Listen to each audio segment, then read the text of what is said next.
अस्सलाम वालेकुम, good morning, सुबह बखैर, सलाम। इस प्रोग्राम जागो लाहौर के साथ मैं हूं इस प्रोग्राम के मेजबान सिद्रा मुनीर। उम्मीद है कि आप सब लोग जहां कहीं भी होंगे बिल्कुल ठीक ठाक होंगे। नाज़रीन, सियासी पारा चढ़ता जा रहा है और शहर सियासी सरगर्मियों का गढ़ बन चुका है।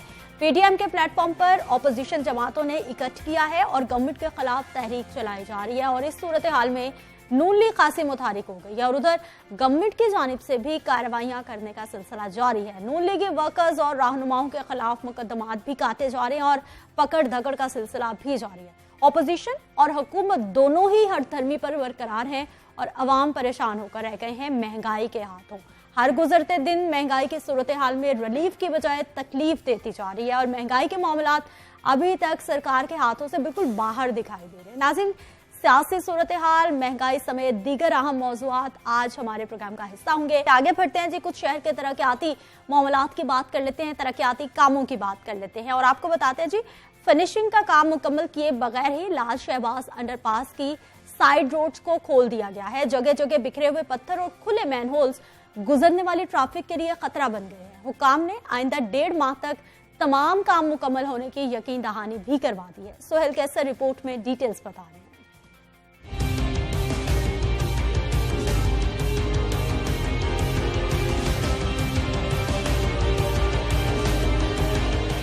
लाहौर में 1 अरब 76 करोड़ रुपए की लागत से तामीर किया गया लाल शहबाज अंडरपास 26 नवंबर से फाल है, लेकिन इसकी सर्विस रोड्स बदस्तूर बंद थीं। 5 दिसंबर को इन साइड रोड्स को भी ट्रैफिक के लिए खोल दिया गया है, लेकिन हनूज यहाँ खुले मैनहोल्स और जगह जगह बिखरा हुआ तामीराती सामान मौजूद है। ये सर्विस रोड है, अब यहाँ पे काम हो रहा है और टोटल काम हो रहा है और इफ्ताह हुआ, वो पीछे क्रेनें लगी हुई है। अभी कंप्लेन नहीं हुआ, अभी कुछ बेहतर नहीं है, अभी कंप्लेन नहीं हुआ।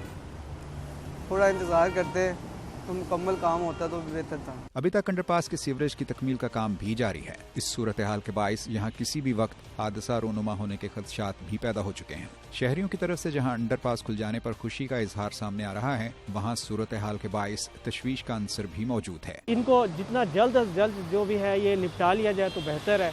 बाकी जो है इनका जो इन्होंने प्रोजेक्ट किया वो सल्यूट है उसको। अभी जो गाड़ी गुजरेगी अगर ज़्यादा ट्रैफिक होगी उनको तंगी होगी यहाँ से गुजरने के लिए, इसलिए इनको चाहिए था पहले इनको कंप्लीट करते हैं। दूसरी तरफ मंसूबे के प्रोजेक्ट डायरेक्टर इकरारुल हसन का कहना है कि आइंदा 1.5 हफ्ते के दौरान तमाम काम मुकम्मल कर लिया जाएगा।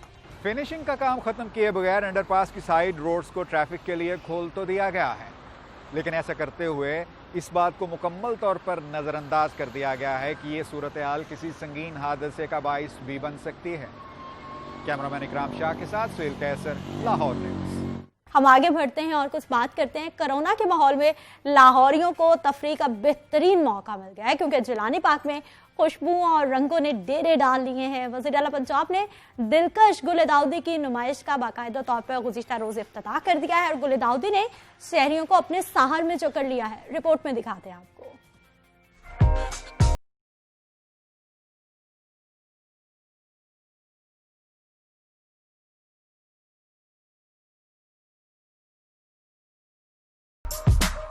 कोरोना माहौल में खुशबू का मेला सज गया। दिसंबर की सर्दी में मौसम बहार की झलक ने दिल मोह लिए। जाड़े के मौसम में जिलानी पार्क में बहार का समा पैदा हो गया। वजीर आला ने गुल दाऊदी की 7 रोजा नुमाइश का इफ्तिताह कर दिया।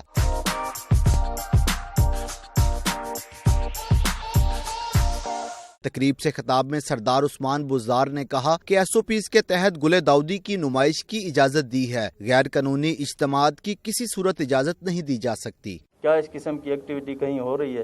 दुनिया में कहीं भी नहीं हो रही, तो हम क्यों कर रहे हैं इस तरह के काम?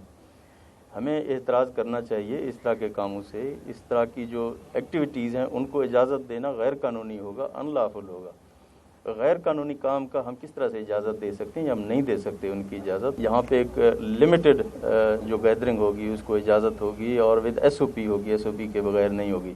सरदार उस्मान बुज़दार ने नीले, लाल, सब्ज, नारंगी और दीगर रंगारंग फूलों का नजारा भी किया। वज़ीर आला की आमद पर खुसूसी बैंड ने अपने मखसूस अंदाज में सलामी पेश की।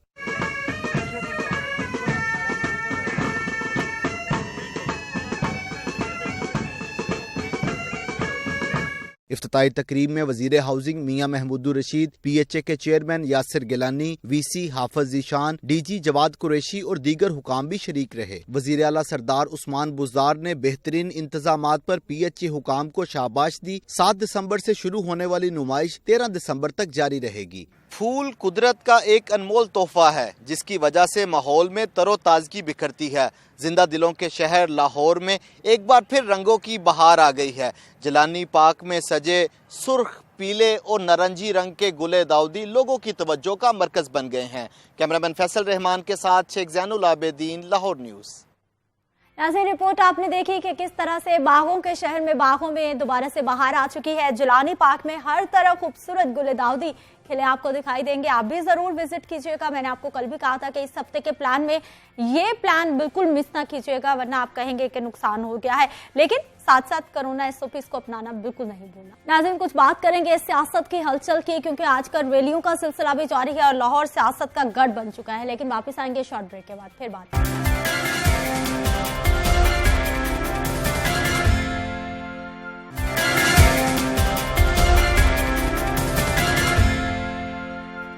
प्रोग्राम में एक बार फिर से आपको खुशामदीद कहते हैं। नाज़रीन, लाहौर में जो सियासी पारा चढ़ता जा रहा है उसकी बात करेंगे। तो मुल्की सियासत वैसे कभी भी हमवार और पुरसकून नहीं रही। इसमें उतार चढ़ाव मामूली सी बात समझी जाती है। सियासी जमातें और उनके रहनुमा जब हुकूमत में होते हैं तो उनके तेवर कुछ और होते हैं, उनके वादे कुछ और होते हैं, उनके नजरियात और सोच ही कुछ और होती है। लेकिन जब वो जमातें ऑपोजिशन में होती हैं तो उनके रवैये यकसर तब्दील हो जाते हैं। मुस्लिम लीग नून जब हुकूमत में थी तो एहतजाजी सियासत करने वाली जमातों को खूब तनकीद का निशाना बनाती थी, लेकिन अब खुद भी उसी डगर पर चलने के लिए मुल्की सियासी पारा हर गुजरते दिन के साथ अरूज पर पहुंचता जा रहा है और मुस्लिम लीग नून समेत तमाम सियासी जमातें जो कि ऑपोजिशन में शुमार हैं 13 दिसंबर को होने वाले PTM जलसे की भरपूर तैयारियां कर रही हैं।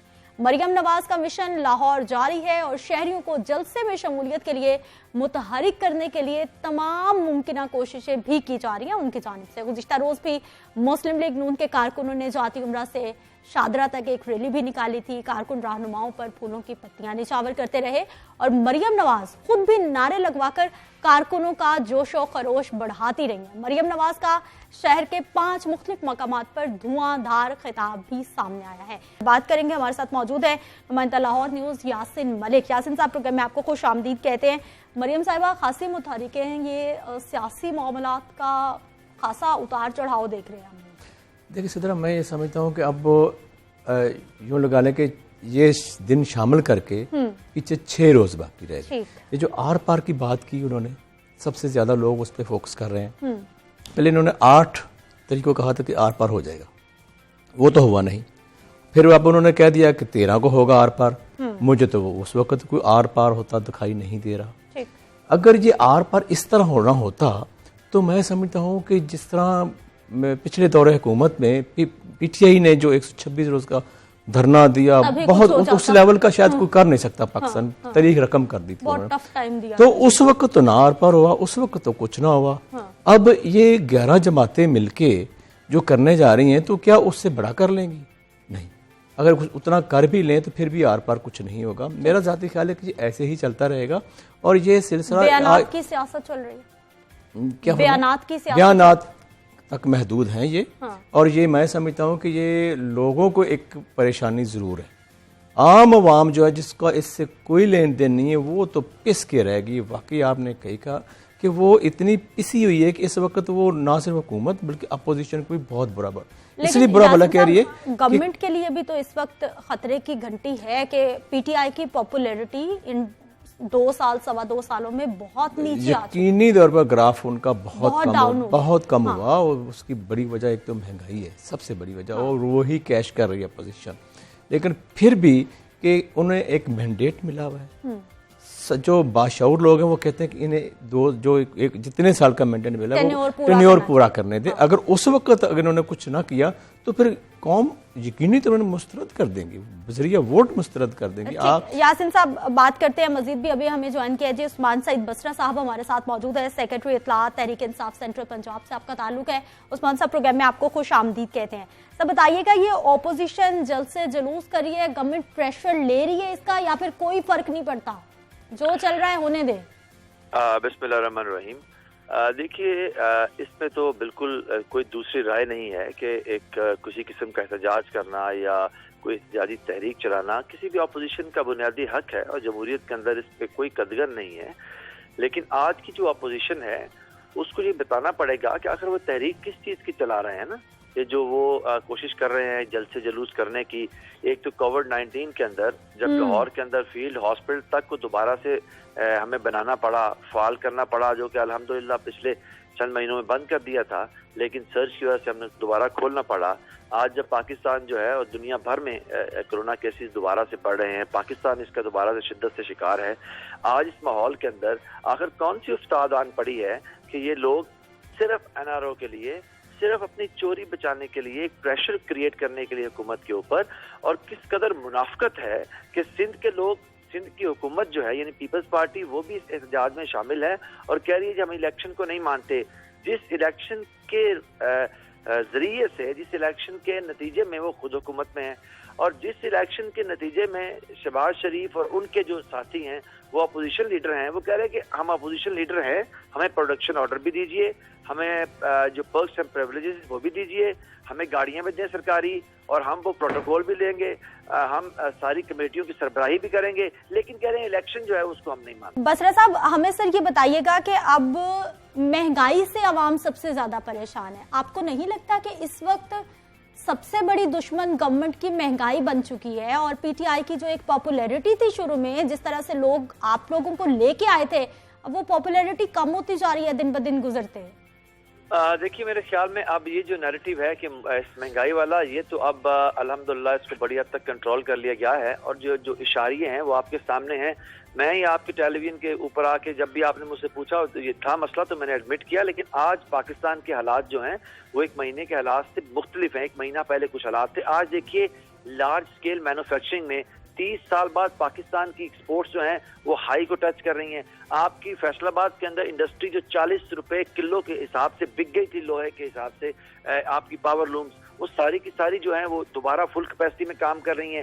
सीमेंट आपका पाकिस्तान की रिकॉर्ड हाई के ऊपर कंजम्पशन में जा रहा है, स्टील आपकी कंजम्पशन में आई जा रही है। ऑटोमोबाइल्स के अंदर आपके ऑर्डर्स जो हैं वो साल साल तक गाड़ियों के ऑर्डर्स पूरे नहीं हो पा रहे।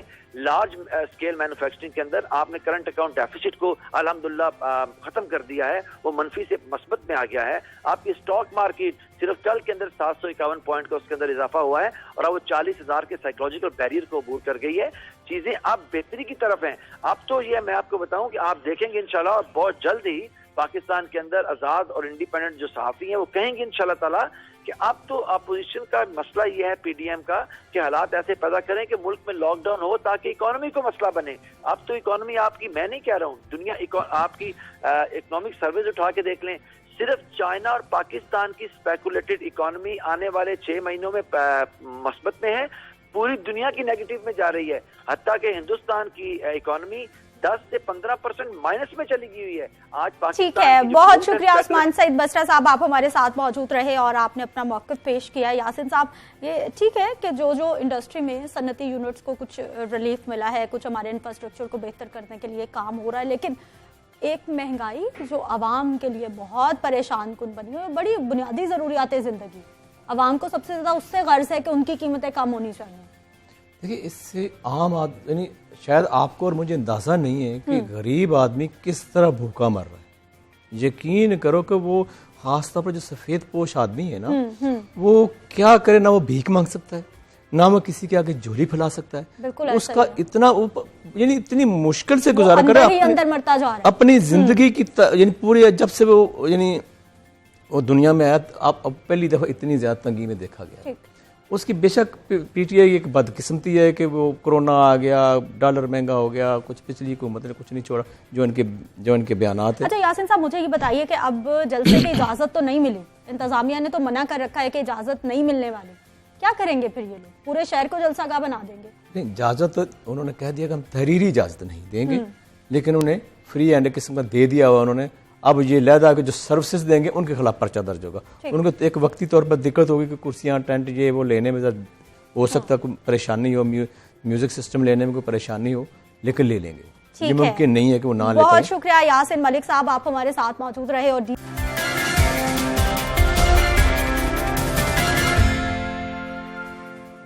प्रोग्राम में एक बार फिर से आपको खुशामदीद कहते हैं नाज़रीन। कुछ बात करेंगे महंगाई के मामलात के हवाले से, जो कि दिन ब दिन बढ़ती जा रही है और इसी हवाले से अवाम परेशान होकर रह गए हैं। हर गुजरते दिन के साथ अशिया ज़रूरिया की कीमतें बढ़ना और इसके साथ सरकार के रेट लिस्ट पर इम्प्लीमेंटेशन ना होना यकीनी तौर पर ज़िला इंतजामिया के लिए भी एक बहुत बड़ा क्वेश्चन मार्क है, उनकी कारकर्दगी पर भी। आज अशिया ज़रूरिया के क्या भाव ताव हैं, कितनी सब्जियाँ कितने फल सस्ते हुए हैं, कितनों की कीमतें मजीद बढ़ गई हैं, बात करेंगे। नुमाइंदा लाहौर न्यूज़ अब्दुल कादिर मदनी हमारे साथ मौजूद हैं।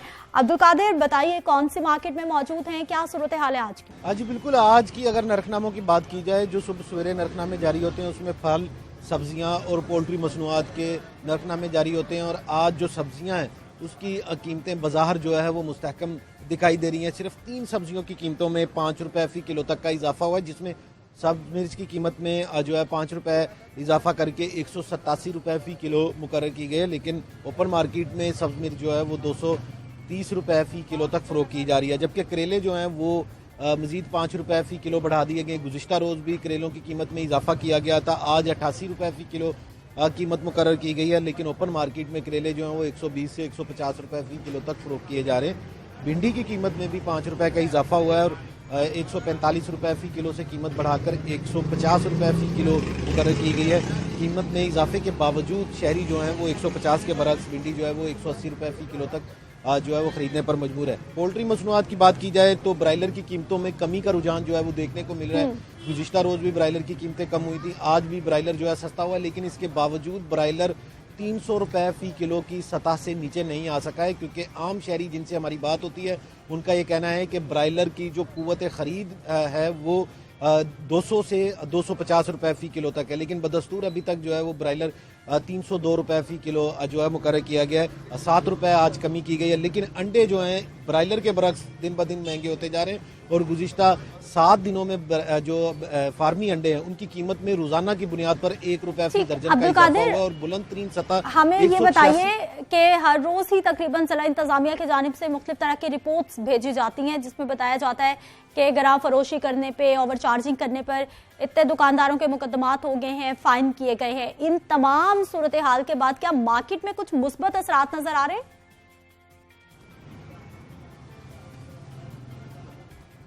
नहीं, मार्केट की सूरत हाल देखें तो अब जो है वो सारे आदी हो चुके हुए हैं, क्योंकि जो खरीदार है वो भी अब रेट लिस्ट के मुताबिक जो है वो अशिया खरीदने को नहीं तरजीह देता, क्योंकि उसे भी पता है कि रेट लिस्ट जो है उस पर अमल दरामद ना तो सब्जी मंडियों में हो रहा है और ना ही सब्जी फरोश जो है दुकानों पे करते हैं। बहुत शुक्रिया अब्दुल कादिर मदनी, आप हमारे साथ मौजूद रहे। और रेट लिस्ट सिर्फ एक कागज का टुकड़ा है, उस पर इम्प्लीमेंटेशन कहीं भी नहीं हो रहा, ना सब्ज मंडियों में और ना ही हमारे ओपन मार्केट में। आगे बढ़ते हैं, कुछ बात करेंगे कोरोना वायरस की। तो पाकिस्तान में मौलिक कोरोना वायरस की दूसरी लहर बहुत तेजी से फैलती जा रही है और दिन ब दिन मुस्बत केसेस की शरह में मुसलसल इजाफा देखने को मिल रहा है। सरकारी अदाद-ओ-शुमार के मुताबिक गुज़िश्ता 24 घंटों के दौरान मुल्क भर में 2805 अफराद में कोरोना वायरस की तस्दीक हुई है, जबकि वायरस से मजीद 89 अफराद इंतकाल कर गए। पाकिस्तान में कोरोना केसेस से हलाकतों की तादाद 8487 तक जा पहुंची है। मौलिक कोरोना के हमले और असरात के हवाले से बात की जाए तो जानलेवा वायरस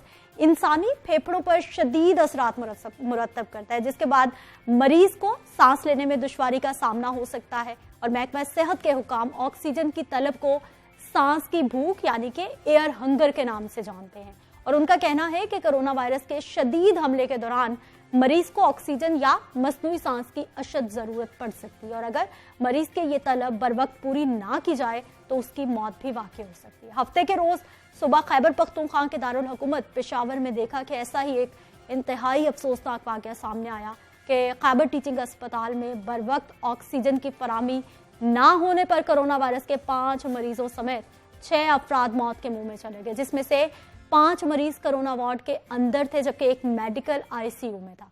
इस मामले की इब्तदाई तहकीकात रिपोर्ट आने के बाद अस्पताल डायरेक्टर समेत 7 मुलाजमीन को मुअत्तल कर दिया गया और पेशावर में ऐसा केस सामने आने के बाद मुल्क भर में न सिर्फ कोरोना के पेशेंट्स बहुत ज्यादा परेशान हो गए हैं बल्कि आम आवाम में भी तशवीश की लहर दौड़ गई है।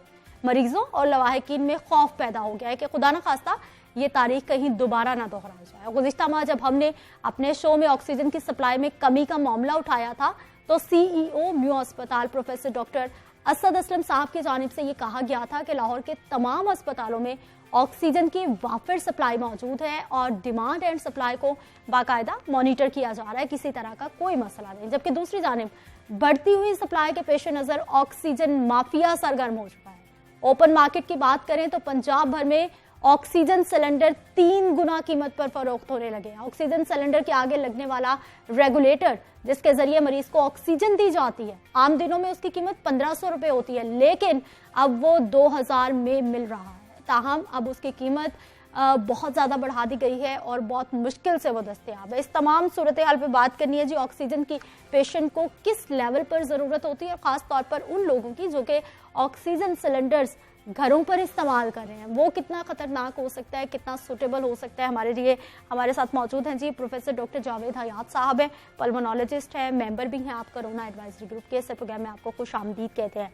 डॉक्टर साहब, ऑक्सीजन की हम बात करें, सबसे पहले तो हमें बताइए कि कोरोना पेशेंट कौन सी इंतहाई क्रिटिकल स्टेज पे जाके उसको ऑक्सीजन की ज़रूरत पड़ती है या फिर पहले भी पड़ सकती है? देखिए, अगर आप कोरोना के हवाले से अगर आप देखें तो जो एक क्लासिफिकेशन की गई है कि ये माइल्ड है या मॉडरेट है या क्रिटिकल है या सीरियस है, उसमें काफ़ी हद तक ऑक्सीजन सैचुरेशन को बेस बनाया गया है। तो 93% से जब नीचे गिर जाती है तो वो सीरियस में चला जाता है, क्रिटिकल में। तो ये 93% है जो एक लेवल है इनके कोरोना के हवाले से वो बनाया गया है। आम हालात में ऑक्सीजन का जो लेवल है वो डिपेंड करता है कि किसी को कोई पुरानी कोई फेफड़ों की बीमारी हो तो उनका पहले से ही क्रॉनिकली उनका ऑक्सीजन लेवल लो होता है, वहाँ लो एक्सेप्ट किया जाता है। बाज़ जो हेल्दी होते हैं उनके अचानक जो ड्रॉप होता है ऑक्सीजन का, जो 3% को एक सिग्निफिकेंट गिना जाता है कि आपका जो बेस लाइन है 98% है, उससे 3% अगर गिर जाएगा तो वो सिग्निफिकेंट होगा। तो ऑन दैट बेसिस 94-93% को बनाया गया था कि सी लेवल पे जब आप कर रहे हैं तो ये एक सिग्निफिकेंट हो जाएगा ड्रॉप। अच्छा डॉक्टर साहब, जितने भी हमारे कोरोना पेशेंट्स आपके पास रिपोर्ट हो रहे हैं, ज़्यादातर को कोई फेफड़ों का ही मसला होता है या फिर कोई बॉडी का और भी ऑर्गन इफेक्ट होता है तो फिर भी आपको ऑक्सीजन की ज़रूरत पड़ सकती है? देखिए, अगर आप देखें ऑक्सीजन हमें क्यों चाहिए जी, कि हम 24 घंटे हमें ऑक्सीजन की ज़रूरत पड़ती है। जो मेन आर्गन्स हैं आपके ब्रेन से लेके आपको हार्ट के चाहिए, आपके किडनीज के लिए मुझे चाहिए और फिर और सारे मसल्स के लिए आपको ऑक्सीजन चाहिए। मगर सबसे ज़्यादा वल्नरेबल आर्गन्स कौन है? वो है आपका ब्रेन और हार्ट एंड किडनीज। ये बहुत ज़्यादा वल्नरेबल है कि अगर आप जो ब्रेन के लिए अगर कुछ मिनट्स के लिए 1-2 मिनट के लिए अगर ऑक्सीजन ना मिले तो वो जो ब्रेन डेड कहलाता है वो ब्रेन डेड हो जाता है। तो ऑक्सीजन तो एसेंशियल है, essential for life, full body के लिए। तो इसके बारे में तो कुछ नहीं है कि बिल्कुल इससे एसेंशियल। मसल्स वगैरह के लिए ऑक्सीजन आप कर सकते हैं। हार्ट के पेशेंट जो है उनको ऑक्सीजन वो सप्लाई एंड डिमांड की वजह से ही हार्ट अटैक होता है कि जो उनको ब्लड सप्लाई जो रुक जाती है, जब ब्लड सप्लाई रुकती है तो वो ऑक्सीजन नहीं पहुंच रही उनके मसल को, इसलिए वो हार्ट अटैक। तो वो डिमांड इस लाइफ में अगर आप ऑक्सीजन नहीं दे रहे तो वो हार्ट पे भी इफेक्ट होगा। इस तरह किडनीज पे, किडनी का चूँकि इतना एक्यूट नहीं होता, किडनी का क्रॉनिक इफेक्ट होता है, उसके बाद इतना नहीं खतरनाक नहीं होता। ये ब्रेन और हार्ट ये दोनों जो है हमारी लाइफ के हिस्से हैं। अच्छा डॉक्टर साहब, कितने तकरीबन पेशेंट्स होते हैं? स्पेशली मैं कोरोना की बात करूंगी और ये सर्दी का मौसम है, इसमें नमूनिया की शिकायत बहुत ज़्यादा बढ़ जाती है। कितने पेशेंट होते हैं जिनको रूटीन में अगर वो अस्पतालों का रुख करते हैं तो उनको ऑक्सीजन की फौरी तौर पे ज़रूरत होती है अंदाज़न? जी, अगर आप कोरोना के हवाले से जैसे आपको 80% लोग तो बड़े माइल्ड मॉडरेट वो थे ही नहीं, 15% के करीब लोग थे जिनकी ऑक्सीजन की सतह उन्हें जरूरत पड़ती थी। उसमें से 2-3% वो थे जो कि आईसीयू में 5% लग जाते। तो ये कि मेजॉरिटी को तो आपको ज़रूरत ही नहीं पड़ती, मे भी 80-90% को ज़रूरत नहीं पड़ती, मगर जिनको ज़रूरत पड़ती है उनके लिए बहुत ज़रूरी है कि उन्हें ऑक्सीजन मिले उस वक्त। ठीक, तो डॉक्टर साहब क्या होता है, इसके सिम्टम्स क्या होते हैं? इंसान को क्या फील होता है? सांस लेने में दिक्कत होती है? किस वक्त उसको फौरी तौर पर अस्पताल जाना है और उसको ऑक्सीजन चाहिए? ये एक आपका बहुत अच्छा सवाल है और एक बड़ी इसमें ऑब्जर्वेशन आई थी जो यूजुअल ऑब्जर्वेशन से डिफरेंट है। कोरोना के पेशेंट के बारे में एक इस्तेमाल की गई इस्तेलाह जिसे कहते हैं हैप्पी हाइपोक्सिया, कि उन्हें नहीं मालूम कि उनकी ऑक्सीजन इतनी गिर चुकी है। और ये शुरू के आयाम में इसका किसी को नहीं मालूम था, तो पेशेंट में सडनली ड्रॉप ऑक्सीजन और उनकी वो जो बड़ी सीरियस क्रिटिकल और दे विल इवन डाई, किसी को मालूम ही नहीं था, क्योंकि कोई सिम्टम्स डेवलप नहीं होता था। अच्छा, तो this is why it's called happy हम देखते हैं बहुत से मरीज देखने में ठीक हैं, वो कहते मैं तो ठीक हूँ, लेकिन जब उनको पल्स ऑक्सीमीट्री लगाते हैं तो आप देखेंगे ऑक्सीजन तो उनकी 88-90% पे आ रही है, जो कि कम है। तो ये खास फेनामिना है इसके लिए जो कोरोना में देखा गया। कोरोना से बाहर अगर आप निकालते हैं तो यस, उसमें फिर सिम्टम्स आने शुरू हो जाते हैं।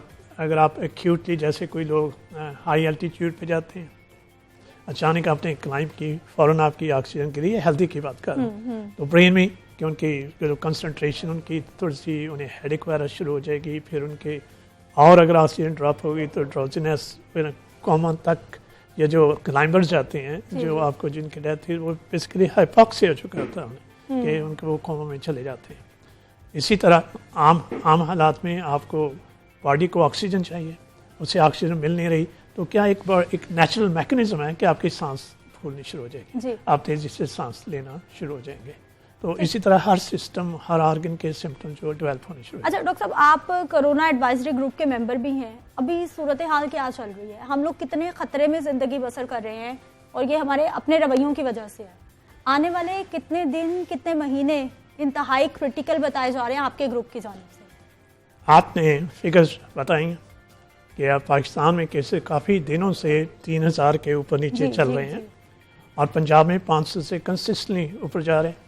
हमारी डेथ्स जो 4-5 के करीब आ चुकी थी, अब कहाँ पहुँच चुकी हैं, आपका अब 89 के करीब डेथ्स हो चुकी हैं। पिछले 2 हफ्तों में from mid November onwards consistently increase होते जा रहे हैं। इसमें तो कोई, ये तो एक सूरज की तरह यहाँ एक ऐसा ये फैक्ट है जिसे कोई डिनाई नहीं कर सकता, और ये भी कोई डिनाई नहीं कर सकता इसकी ट्रांसमिशन जो होती है ह्यूमन टू ह्यूमन होती है, कि ये वैसे तो वायरस नहीं आएगा आपके से आपको, आपसे मुझसे, दुनिया को इसी तरह लगेगा। और इसमें भी कोई शक नहीं पिछले 1 साल से कि अगर आप विदिन 6 फीट आते हैं तो आपके चांसेस इन्फेक्ट होने के बढ़ जाते हैं, और फिर जो मास्क अगर आप नहीं पहनेंगे तो और बढ़ जाते हैं। जो रफली आपको 1000 जो वेपर वो होता है नंबर चाहिए होता है, तो आप जब सांस लेते हैं तो आपके तकरीबन उसके पास 200 से करीब निकलता है, खांसते हैं तो मिलियंस में चले जाते हैं। तो इसमें तो कोई, आई थिंक ये हम सिर्फ वक्त का ज़िया होगा कि हम ये बताएं कि सूरज जो है ना वो मशरक़ से निकलता है और ये मगरब में गुरूब होता है। आप सारा दिन बहस करते रहें, अगर आपने नहीं मानना, हकीकत को तस्लीम नहीं करना, तो बहस फजूल है उसके बारे में। ठीक, डॉक्टर साहब आपका PKLI से ताल्लुक़ है, इस वक्त PKLI में क्या मरीज़ हैं, क्वारंटीन सेंटर कायम किया गया है, वहाँ अस्पताल की क्या सूरत है? हमारी इस सेकंड वे में आप कह सकते हैं कि पोजीशन थोड़ी सी तब्दील कर दी गई है फ्राम द हेल्थ डिपार्टमेंट की तरफ से। मेजर सेंटर जो बनाए गए हैं वो, जैसे आपको मालूम है, उन्होंने एक्सपो को दोबारा एक्टिवेट कर दिया है, वहाँ ऑक्सीजन बेड लगे हुए हैं। म्यू हॉस्पिटल को पहले से एक्टिवेट था, और उसके बाद जिना और सर्स को भी बना दिया गया। PKLI अब हमारा जो ओरिजिनल था, जो लिवर एंड किडनी ट्रांसप्लांट था, वो दोबारा शुरू कर दिया गया। पिछले हफ्ते 2 ट्रांसप्लांट, लिवर ट्रांसप्लांट हुए, उससे पिछले हफ्ते 2 ट्रांसप्लांट हुए। कोरोना के पेशेंट्स वहाँ पे नहीं रिपोर्ट कोरोना के पेशेंट्स के लिए एक छोटी सी जगह मखसूस की गई है, वो मेजर जो हॉस्पिटल है उसमें हम नहीं रखते, तो हमारी कैपेसिटी बड़ी लिमिटेड है। कोरोना की हमारे पास जो वेंटिलेटर हैं वो लिमिटेड है कोरोना की स्पेसिफिक के लिए, क्योंकि बाकी हॉस्पिटल में भी बहुत सी जगह है। ठीक, डॉक्टर साहब अब हमें ये बताइए कि ये ऑक्सीजन सिलेंडर का इस्तेमाल लोग घरों में अपने तौर पे कर सकते हैं, चाहे वो कोरोना सिम्टम्स हो, चाहे वो उनको आम नमूनिया हो, सांस लेने में दिक्कत की कोई भी बीमारी हो? मैं आपकी रिपोर्ट देख रहा था कि किस तरह से हमारे यहाँ लोगों ने इनकी कीमतें बढ़ा दी हैं। रेगुलेटर जो 1500 2000 का था 8000 में पहुंच गया। तो इसी तरह ऑक्सीजन सिलेंडर, ये तो एक हमारा एक अपना कौमी रवैया है, जो अफसोस की बात है कि जब कोई मुसीबत आती है कौम पे, उसमें लोग अपना मुनाफा करते हैं। ये तो एक, मैं तो इसे हराम, मुझे नहीं मालूम रिलीजियस स्कॉलर्स क्या कहेंगे, इसे हराम समझूंगा कि वो कमाई हराम होगी जो एक्सप्लॉयटेशन करके आप करते हैं। ये message should be loud and clear कि ये हराम की कमाई है, ये लोग करना चाहते हैं। दूसरी बात, कोई ज़रूरत नहीं घरों में ऑक्सीजन सिलेंडर रखने की उस वक्त तक जब तक कि आपको हकीकी तौर पे इसकी ज़रूरत नहीं। याद रखिए, ऑक्सीजन इन्फ्लेमेबल है, इससे आग लग सकती है। ये ऑक्सीजन घर में कुछ स्मोकिंग कर रहा है या किसी वजह से वहाँ कोई और ऐसी तरह की चिंगारी होती है तो आग लग सकती है। अगर आपके सिलेंडर आपने अच्छी तरह से उससे सील नहीं किया, लॉक नहीं किया, ऑक्सीजन लीक हो रही है तो वहाँ से आग लग सकती है। ये खतरे को आप जहन में रखिएगा। दूसरी बात, घरों में रख के आप कौन सी सिक्योरिटी ले रहे हैं? अगर आपको निमोनिया है तो निमोनिया का इलाज चाहिए, वो हॉस्पिटल वो डॉक्टर करेंगे, बिल्कुल वो डॉक्टर्स करेंगे। अगर आपको कोरोना की वजह कि अगर आपकी ऑक्सीजन गिर रही है तो आपको इलाज करवाइए। आपको नहीं पता कि आपको कितनी चाहिए। This is a false sense of security. ठीक। इसमें लोग यही समझे कि नहीं मेरे पास ऑक्सीजन है मैं लगा लूंगा, मैं बच जाऊंगा। That's not a solution of the problem, बल्कि आप अपना इलाज को और डिले कर रहे हैं। आपने जो आपको मेडिकल हेल्प चाहिए या आपको अटेंशन चाहिए उसका आप डिले कर रहे हैं। तो मैं तो कतई तौर पे ये नहीं समझता, अनलेस कि आपको क्रॉनिकली ऑक्सीजन की ज़रूरत है, डॉक्टर्स ने आपको प्रिस्क्राइब किया। बहुत से लोगों को ऑक्सीजन की ज़रूरत होती है घर पे।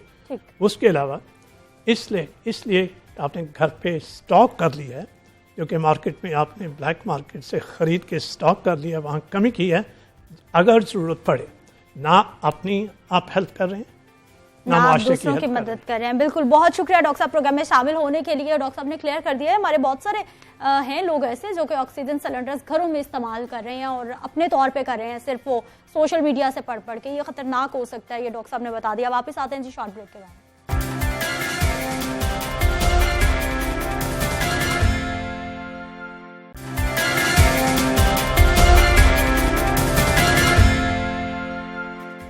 प्रोग्राम एक बार फिर से आपको खुशामदीद कहते हैं। नाज़रीन, कुछ बात करेंगे नेचर के हवाले से, खूबसूरती के हवाले से, फूलों के हवाले से, क्योंकि फूलों का ज़िंदगी में होना बहुत ज़रूरी है।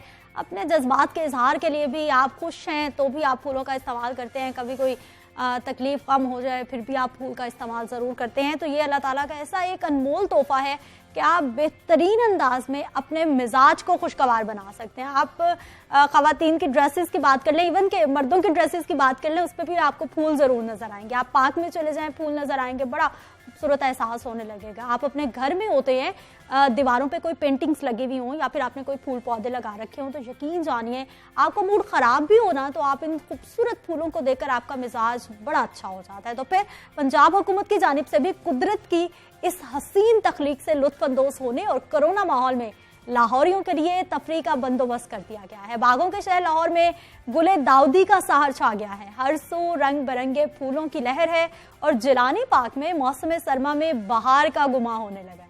वज़ीर आला पंजाब सरदार उस्मान बुज़दार की जानिब से दिलकश गुले दाऊदी की नुमाइश का इफ्तिताह किया गया और जिलानी पार्क में फूलों की नुमाइश 7 रोज तक जारी रहने वाली है। गुज़िश्ता रोज इसका आगाज हुआ है। जिलानी पार्क में खुशबुओं रंगों ने डेरे डाल लिए हैं, जिसने शहरियों को अपनी जानिब मतवज्जे कर लिया है। वैसे भी फूलों को हमारी ज़िंदगी में एक ख़ास अहमियत हासिल है। कोई भी तकरीब हो, कोई भी फंक्शन हो, फूलों के बगैर यकीनी तौर पर अधूरा समझा जाता है।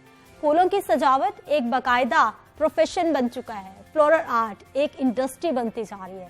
फ्लोरल आर्टिस्ट तकारीब को कैसे 4 चांद लगाते हैं, किस तरह से वो आपके मूड को मज़ीद अच्छा बनाते हैं। मौसम के फूल कौन कौन से होते हैं। गुले दाऊदी की खास बात क्या है कि ये इतने जाड़े के मौसम में, इतने ठंड के मौसम में बहार का गुमा देता है। इन तमाम मामलात पे आज हम बात करेंगे और हमारे साथ मौजूद हैं जी शाइस्ता खावर हैं। आप फ्लोरल आर्टिस्ट हैं, मोनूमेंट डिज़ाइनर हैं, इसके साथ साथ इंटीरियर डिज़ाइनर हैं। आपको प्रोग्राम में शाइस्ता खुश आमदीद कहते हैं। सबसे पहले तो हमें ये बताइए कि ये जिलानी पार्क में भी गुले दाऊदी के फूल खिल चुके हैं, आप ये हमारे सेट पे भी गुले दाऊदी के ही फूल लाए हैं, कितनी मेहनत लगती है और ये स्पेशली सर्दियों का फूल है ये? जी जी, एक्चुअली ये बहुत कह लें कि डेलिकेट फ्लावर है और इसके लिए इसकी आप हैरान होंगे कि आम फूलों को इतना टाइम नहीं लगता, लेकिन इसको तकरीबन 13 महीने लगते हैं ये प्रिपेयर करने में। अभी आप देखें जो एग्जीबिशन लगी हुई है, उस एग्जीबिशन में जो भी कोई ग्रोवर्स हैं जिन्होंने मालियों वगैरह ने डिस्प्ले लगाया हुआ है, वो अगले साल के अभी अपने उनके बेबीज़ लगा कर आए हैं और इतना टाइम लगता है। और फिर सबसे बड़ी बात एक और ये है कि इसकी केयर बड़ी करनी पड़ती है। आप सोचें कि इतना बड़ा बड़ा फूल है आपका, कोई 10 इंच राउंड भी चला जाता है, काफ़ी बड़े बड़े भी आपने देखे होंगे जिलानी पार्क में। उसकी स्टेम एक बारीक सी होती है, उसको सपोर्ट के लिए आपने नोट किया होगा काने लगाते हैं, तो ये इसको ज़रा ध्यान करना पड़ेगा। और बरसात सबसे ज़्यादा डेंजरस, उसके अंदर तो बहुत पौधे मर जाते हैं, इसकी बड़ी केयर करनी पड़ती है। फिर इस पर कीड़े के भी अटैक्स हैं, मतलब आप यूँ समझें कि हर 15 दिन बाद आप गोडी कर रहे हैं, कोई उसमें खाद डाल रहे हैं, कोई स्प्रेज हो रहे हैं, कोई उसको बहुत साथ लुक आफ्टर करना पड़ता है। और आप देखेंगे घरों में ये आपको ज़्यादा नज़र नहीं आएंगे क्योंकि इतनी केयर घर में नहीं की जा रही होती। बहुत कम लोग इसके ऊपर फोकस करते हैं। अच्छा, हमें ये बताइए शाइस्ता कि जुलानी पार्क से ही आगाज़ कर लेते हैं कि जुलानी पार्क में जितनी भी अरेंजमेंट्स की गई हैं मुख्तलिफ तरह की, उसमें भी आपका खासा रोल रहा है, तो कितनी खूबसूरती, क्योंकि मैं अभी तक नहीं जा सकी, अभी एक ही रोज हुआ है कि इस दफा भी काफी अच्छा कोरोना की वजह से ये कि जरा थोड़ा लोगों को SOPs को फॉलो करने के लिए कहा जा रहा है और बाकायदा मास्क और सैनिटाइजर्स और हर चीज़ का ध्यान किया जा रहा है। और आज जैसे आपने, क्योंकि टॉपिक आपका ये था, तो आपने देखा है कि ये ऐसी छोटे से 2 अरेंजमेंट्स जो हैं ये भी सारे क्रिसैंथेमम्स ही हैं, गुलदाउदी ही है। आप इसके अंदर देखें डिफरेंट शेप्स और डिफरेंट कलर्स के हैं। मैं आपसे ये शेयर करती हूँ, ये मैंने जो अभी ये वाला जो आपके सामने अरेंजमेंट पड़ा हुआ है, इसको मैंने जो बनाया है, इसमें अगर आप नोट करें तो ये जो पत्ता है, ये जो ट्विस्टेड आपको नजर आ रहा है, एक्चुअली वो ये है। सही, यानी इट्स अ गोल्डन पाम, और इसको मैंने वीव करके ये शेप, ये खूबसूरती से इसको बनाया गया। ठीक, अब ये सारा जो है, इससे आपको देखें इसमें मूवमेंट नजर आ रही है, इसके अंदर पूरा उसका स्ट्रक्चर डिफरेंट हो गया। अभी हम देख रहे हैं कि जैसे मैं इंट्रो में भी बता रही थी कि कोई भी तकारीब हो तो यकीनी तौर पर फूलों के अरेंजमेंट्स के बगैर तो बिल्कुल अधूरी होती है। आजकल ब्राइडल शॉवर्स हैं, हमारे बेबी शॉवर्स चल रहे हैं, इसके साथ साथ फंक्शंस, अब तो थीम बेस्ड पार्टीज होती हैं। डिमांड क्या आ रही है सबसे ज्यादा, कौन से फूल सबसे ज्यादा डिमांड में है आजकल? बस सारा वही बात है कि जितना गुड़ डालो उतना मीठा है, कि आप जितने आप इम्पोर्टेड पे चले जाएं, आप लोकल पे चले जाएं। अब ये सारा आपकी, और कई दफा आप ये देखें, आप यहाँ पे टोटल 6 फूल इस्तेमाल हुए हैं। अब किया क्या है, पत्तों के साथ उसमें मूवमेंट दे दी है। अब ये आर्टिस्ट के ऊपर डिपेंड करता है कि वो किस लेवल का काम करना चाहता है। फिर इसके अंदर डिफरेंट वेराइटीज़ हैं, जैसे आप उसमें स्किल्स हैं ना, आप उसमें मॉडर्न पे जाते हैं, ट्रेडिशनल, इकेबाना, कंटेम्प्रेरी, आप किस तरह के काम में इंटरेस्टेड हैं। और अभी जो हमारा ये शादी सीजन चल रहा है, इसमें हमारे लोकली कौन से फूल बहुत ज्यादा पौधों पे उगते हैं जिसकी सबसे ज्यादा सजावट होती है? डिपेंड करता है कि आपकी कौन डिजाइन कर रहा है। जो लोकल आपके जो आम जो फ्लोरिस्ट हैं, जो बाकी इवेंट मैनेजर्स हैं, वो तो ग्लैड को ही ज्यादा फोकस करते हैं। ग्लैड हमेशा से बड़ा वो बहुत ज्यादा उनका फेवरेट है। जुड़ों में भी ग्लैड ही लगाया हुआ होता है अक्सर। लेकिन हमारे पास तो बहुत लंबी रेंज है। और फिर आप वही बात, जैसे उसको ज्यादा आप इलेबोरेट करना चाहें तो आप इंपोर्टेड फ्लावर्स पे आ जाते हैं। और क्रिसैंथेमम अब तो यहाँ पे ग्रो भी होने शुरू हो गए हैं, जो हमें कट फ्लावर्स के फॉर्म में अवेलेबल होते हैं मार्केट में। और ये एक ऐसी इंडस्ट्री है कि इसको अगर हम थोड़ा सा आप कह लें कि ग्रोअर्स को प्रमोट करें और उनको हेल्प आउट करें, तो हमें फिर इंपोर्ट करने की ज़रूरत ही नहीं, बल्कि हम लोगों को अपने फ्लावर्स ऑफर कर सकते हैं। इस लेवल का हमारा काम है। आप ये देखें जरा, ये सब लोकली ग्रो हुए हैं जो मैंने इसमें यूज एग्जैक्टली। और हमारे पास तो हर तरह का मौसम भी है, हर तरह की जमीन भी स्किल्स हैं जी। हमारे बहुत टैलेंटेड माली हैं यहाँ पे, और लोग बहुत ज्यादा उनको काम अच्छा आता है। अच्छा, कलर कॉम्बिनेशंस कितने इम्पोर्टेंट है? कलर कॉम्बिनेशन से आपकी बिल्कुल शक्ल ही चेंज हो जाती है। अब आप देखें, इसमें मैंने ये जो ऊपर आपके ग्रीन एंड येलो को हाईलाइट किया, नीचे भी उसको ग्रीन एंड येलो दे दिया। फिर इसमें आपको मूवमेंट सारी नजर आ रही है। थोड़ी सी उसकी मोनोटोनस तोड़ने के लिए इसमें मैंने थोड़ा मरून और येलो को भी कर दिया। अब वो कलर्स के साथ आप प्ले अप करते हैं कि आप कंट्रास्ट में जा रहे हैं, हार्मनी में जा रहे हैं। आप उसको किस लेवल पे, आप जिस तरह अगर बेबी शावर में आप कोई बेबी गर्ल है तो आप पिंक्स पे चले जाएंगे, तो अब इस तरह से कुछ आपके यूनिवर्सल एक कुछ वो हैं, जिससे अब आप वैलेंटाइंस पे जाएंगे तो हम हर जगह रेड रोज को घुसा देते हैं। एग्जैक्टली। तो ये तो फिर डिपेंड करता है ना कि आप किस लेवल की चीज डिजाइन कर रहे हैं। अच्छा, लोगों का क्या रिक्वायरमेंट है? ज्यादातर लोग पसंद करते हैं कि जो हमारे नेचुरल फूल हो या फिर आर्टिफिशियल। लोगों में ना, मैं बताऊं आपको, मेरे बड़े अच्छे क्लाइंट्स भी हैं ना, उनको ज्यादातर लोगों को इसके कोई सेंस नहीं है। लोगों को बस फूल नजर आने चाहिए, बस खूबसूरती होनी चाहिए ना। हाँ। अब उसमें डिजाइनिंग वाले पार्ट को हर कोई नहीं फोकस करा, क्योंकि ये थोड़ा एक्सपेंसिव भी होता है, जो सही बात है। हर कोई अपने बजट के हिसाब से चलता है। लेकिन अब ये ट्रेंडी बहुत हो गया। मैंने तकरीबन हर फंक्शन में देखा है कि कुछ थीम्स भी होते हैं। आप ये देखें, इवन आपकी डेथ्स हो जाती हैं तो वहां पर भी लोगों ने व्हाइट्स में और उस तरह से हल्का फुल्का कोई मोतिया है, कोई कुछ उस तरह से करके डिजाइन किया होता है। ठीक। अच्छा, ये सर्दी के मौसम में मुझे ये बताइए कि ये जैसा कि आपने बताया कि गुलदाउदी पे बहुत मेहनत लगती है, तो लोग घरों में लगा सकते हैं? लगा सकते हैं। इसमें देखें, थोड़ी सी आपकी स्किल्स है ना, आपको थोड़े रूल्स रेगुलेशंस पता हो और थोड़ी सी गाइडलाइन मिल जाए तो ये एवरीथिंग इज पॉसिबल। बस आपको केयर थोड़ी उसके हिसाब से करनी होती है। अच्छा, और ये जो गुलदाउदी के या फिर मुख्तलिफ फूलों के बीज हैं, ये हम बाहर से भी मंगवाते हैं या फिर हमारे अपने? यहाँ पे भी सब कुछ अवेलेबल है। आपको बेबीज इनके मिल जाते हैं, आप वो ले सकते हैं। फिर सीड्स जो हैं उनसे जो लोग ग्रो करते हैं, एक और इंटरेस्टिंग चीज बताती हूँ कि सीड में जब आप जिस तरह खाद और जिस तरह इसका प्रोसेस आपका होता है, उसमें समटाइम्स ऐसे भी है कि एक ही प्लांट के अंदर 2 रंगों के या 3 रंगों के फूल निकल आते हैं, बड़े खूबसूरत लगते हैं तो ना, प्रॉपर वो भी अभी अगर आप जिलानी पार्क में जाएं तो वहाँ पर भी आपको कुछ ऐसे पॉट्स मिलेंगे जो एक ही पौधे के अंदर 2 कलर्स हैं। तो ये भी अल्लाह की कुदरत है। और अच्छा, मुझे ये बताइए कि अभी कितने लोग हैं जो कि इस प्रोफेशन को लेकर चल रहे हैं और कितनी डिमांड आ रही है? इसकी डिमांड बहुत ज़्यादा है। हाँ। लेकिन हमारे साथ जो थोड़ा सा चैलेंज है वो ये है कि ना तो इसकी कहीं कोई क्लासेस अवेलेबल है, ना इसकी कोई ट्रेनिंग अवेलेबल है। आपकी जितनी भी यूनिवर्सिटीज़ हैं या जो इंस्टीट्यूट्स हैं जो डिज़ाइनिंग, वो हर कोई ड्रेस डिज़ाइनर ही बनाई जा रहा है। तो अब इस साइड पे फिर एक और चीज़ है, ये थोड़ा सा ज़रा टाइम टेकिंग वाला भी है और हाँ। जब तक पैशन ना हो तो अब मैंने जब स्टार्ट किया था, आई वाज इन कॉलेज, बहुत ही यंग एज में 92 में मैंने ये काम शुरू किया था। It was all God gifted. फिर 94 में I did my first exhibition in PC. अच्छा, स्कोप कितना है? स्पेशली लड़कियों को तो वैसे डिजाइनिंग की, फूलों की बड़ी सेंस होती है। देखिए, ये तो इस तरह का है जैसे अभी कोरोना चल रहा है, ठीक है। अब आपके पास बहुत सारी लिमिटेशंस, आप हर जगह पे मूव नहीं कर सकते, आप घरों में बैठे हुए हैं, डिप्रेसिव माहौल हो जाता है। समटाइम्स ये कि घर में एक बंदा बीमार हो गया, सारे लोग, अब ये छोटी छोटी चीज़ें आपको बड़ी एक कह लें सूदिंग इफेक्ट देती है। अगर आप घर में 2, अब देखिए मैंने वहाँ पे सिर्फ 1 फूल इस्तेमाल किया हुआ इस कंटेनर में और जरा सा पत्ता लगाया और आपको उसकी एक लुक नजर आ रही है, खूबसूरत से लुक। तो आप गार्डन में से कोई भी फूल पकड़ें और करें। और अगर आपको फूल अवेलेबल ही नहीं है, फॉर एग्जांपल आपने ग्रो ही नहीं किए हुए, सब्जियों से डिजाइन बना लें, एनीथिंग इज पॉसिबल। ठीक है, बहुत शुक्रिया शाइस्ता कावर प्रोग्राम में शामिल होने के लिए और हमें बताने के लिए कि जिलानी पार्क में भी फूलों की रंगों की बहार आ चुकी है।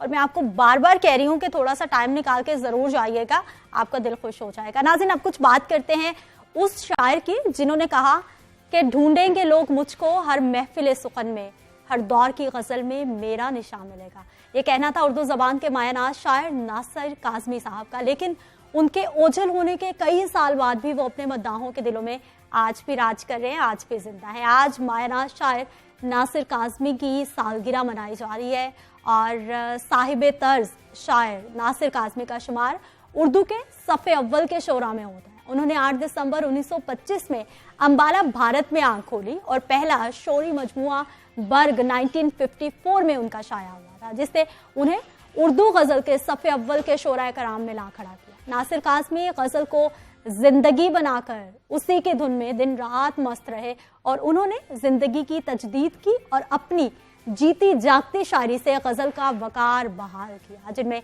मलका तरन्नुम नूरजहां की आवाज में गाई हुई गजल दिल धड़कने का सबब याद आया भी शामिल है। नासिर काज़मी ने कई शोहरा आफाक गीत लिखे और बरे सगीर के कई नामवर गुलकारों ने उनको अपने अपने अंदाज में गाया भी और उन गीतों को हमेशा के लिए अमर कर दिया। नासिर काज़मी की शायरी में जहां रुबानवी, खुशी और उम्मीद के पहलू नजर आते हैं तो वहीं पर दर्द भी है, उदासी भी है, इस तरह के बहुत सारे जज्बात भी नुमायां दिखाई देते हैं। उन्होंने मीर की पैरवी करते हुए जाती गमों को शेरों में समोया, लेकिन उनका इजहार गम पूरे अहद का आकाश बन गया। नासिर काज़मी के इजहार में शिद्दत नहीं बल्कि एहसास की एक धीमी झलक है जो रूह में उतरती चली जाती है और जब उनके अशार सुर और ताल के साथ मिलकर समातों तक पहुंचते हैं तो एक बहुत ही खुशगवार एहसास दिलाते हैं। खुशी और गमी के जज्बात को शायरी के सांचे में ढालने वाले इस शायर की शायरी उर्दू अदब का बहुत कीमती असासा है। नासिर काज़मी 2 मार्च 1972 को लाहौर में वफात पा गए थे और मोमिनपुरा के कब्रिस्तान में आसूदा खाक हैं। उनकी कब्र के कतबे पर आज भी उनका ये शेर तहरीर किया गया है। कहते हैं कि दायम आबाद रहेगी दुनिया, हम ना होंगे कोई हमसा होगा। क्या बात है जी, बहुत ही खूबसूरत पैगाम, बहुत ही खूबसूरत जिंदगी की सच्चाई कि जिंदगी चलती रहेगी, दुनिया चलती रहेगी, लोगों का काम है आना जाना। प्रोग्राम का वक्त इख्तिताम को पहुंच चुका है, मुझे इजाजत दीजिए, कल सुबह मुलाकात होगी। अल्लाह निगहबान।